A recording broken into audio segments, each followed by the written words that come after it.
I'm going to continue with some of these rudimentary exercises. Now, I have not sharpened these pencils to a really, really sharp point, but I have a 4B, a 6B, and an 8B, which is certainly more than one needs, and you certainly don't need anything less harder than those. But we're going to talk about freehand ellipses for a while. I want to make a point here. I mean, we did our ellipses before in perspective, but to think in terms of freehand ellipses, you don't have to really consider that perspective.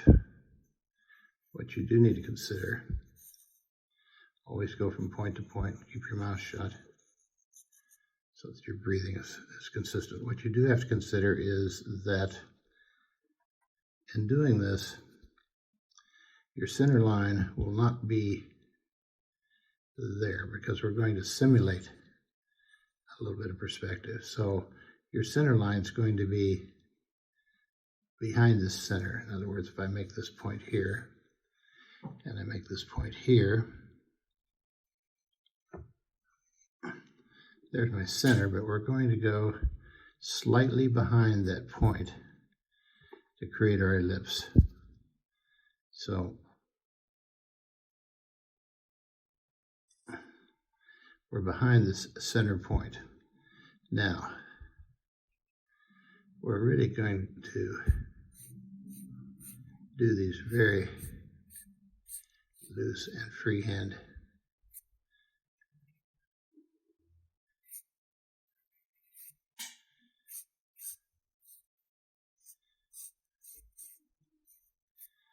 So let's do another one.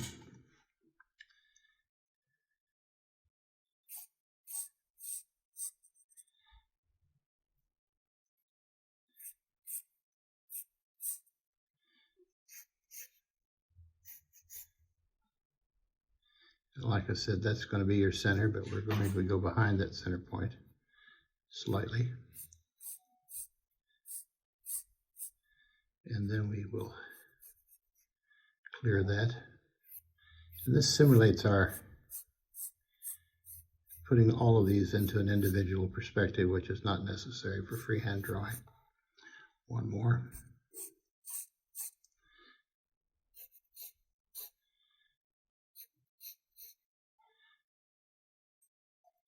Always aim through the lines. Breathe in. Keep your eye on this point and don't look at the middle points. We can kind of guesstimate our center. Now we're going to be slightly above that. Then we can put our freehand ellipse in here.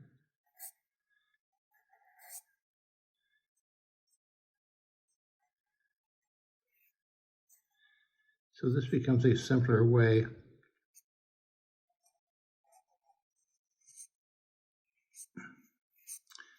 to creating these ellipses as if they are in perspective without actually making all of these perspective boxes and finding individual corners or halfway points like we did with our previous ellipse exercise where we were a little more precise and we were doing them in perspective. So just remember you're a little behind center, looking at that point, looking at this point. Of course we have the cue here, but we're not going to look at that, we're going to look at this point. And if we do it correctly, it'll go through that center point. So, you know, if we were doing our old triangular situation, we could still find that.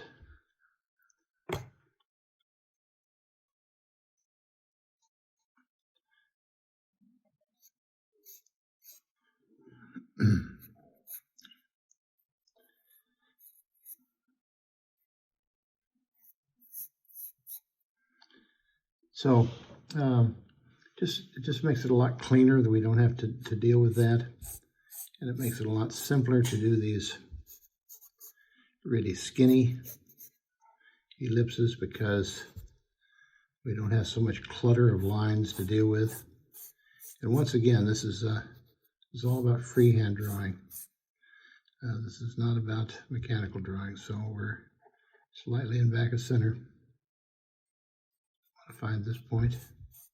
You don't even need to put your line all the way through there. We want to find that point. So now we're going there, there.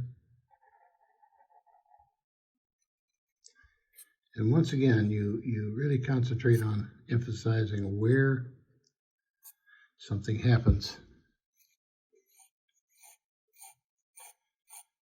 So there's a system for doing freehand ellipses. We'll just do a few more.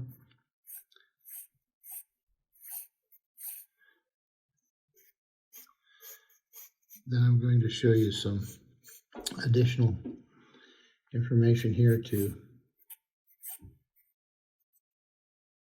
consider. Line has positioning in space. If I make this darker, it's closer to us. If I make this darker, it's closer to me. If I emphasize this turn, it's where there's information about form, information. So we can do that now. If my light source was up over here, for example, the darkest side of this edge would be here, away from the light. Side plane, side and a down plane away from the light. So these are all things that we do as artists, knowing that a line is not something we just put around. I'll just put my other lines in there. So I don't even really need to draw this line across all the way, but I'm making this visibly behind center to make this a believable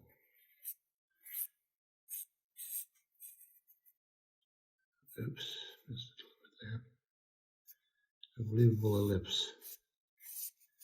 You can come and erase these. It's not important, you know. If you look at old master drawings, they left all of their mistakes. There's a lot of what they call pentimenti, which is all of the lines, which I enjoy seeing because it gives you an idea of a process. These are really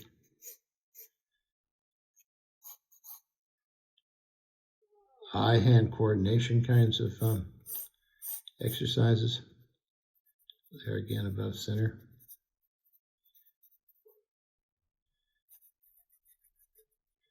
And as you get more comfortable, your ellipses become more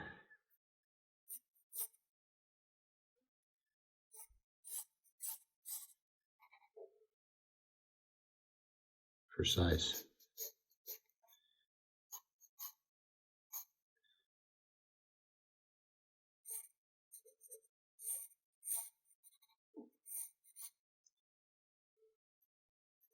Remember, above center, you're just kind of simulating a little bit of perspective to these things.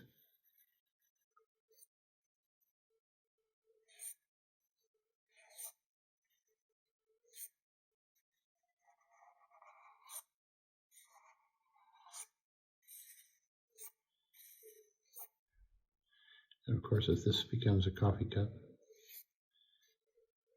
let's see how that starts to fill in, or if it becomes an orange. You know, you have that already segmented. Do a couple more.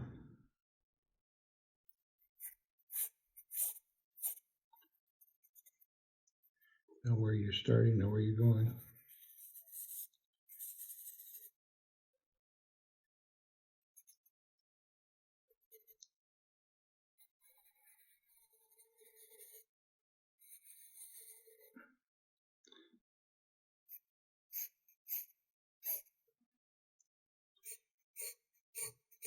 And what I started to say is that these are exercises you can do anytime.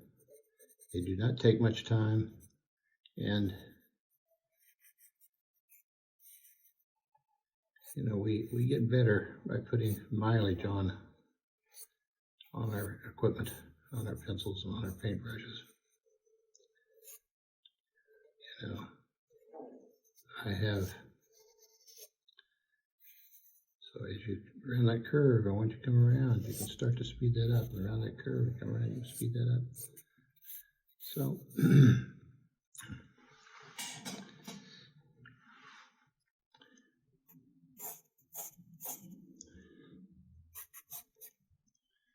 do a real skinny one.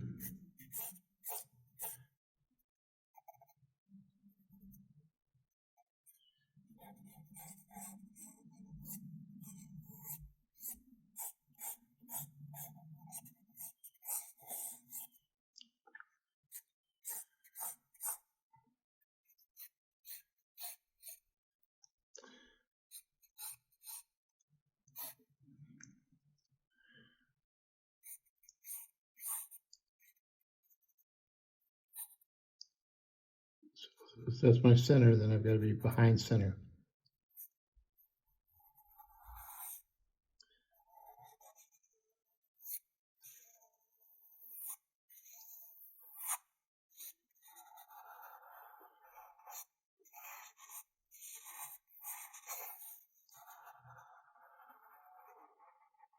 This has to bend out more.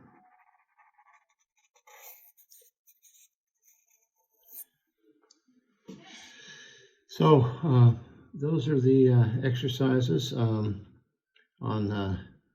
drawing a simpler ellipse without as much guidance. The next video I'm going to do will be just really creating ellipses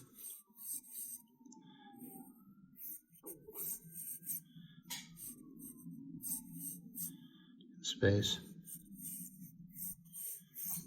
coming at you and getting bigger and bigger as they move toward you. So thanks for joining us, and subscribe on this channel if you want to see future ones of these. I'm going to be starting to do several of them a week, and they're just rudimentary kinds of exercises, like stretching exercises for a dancer, or playing chords for a musician, or vocal exercises for an opera singer.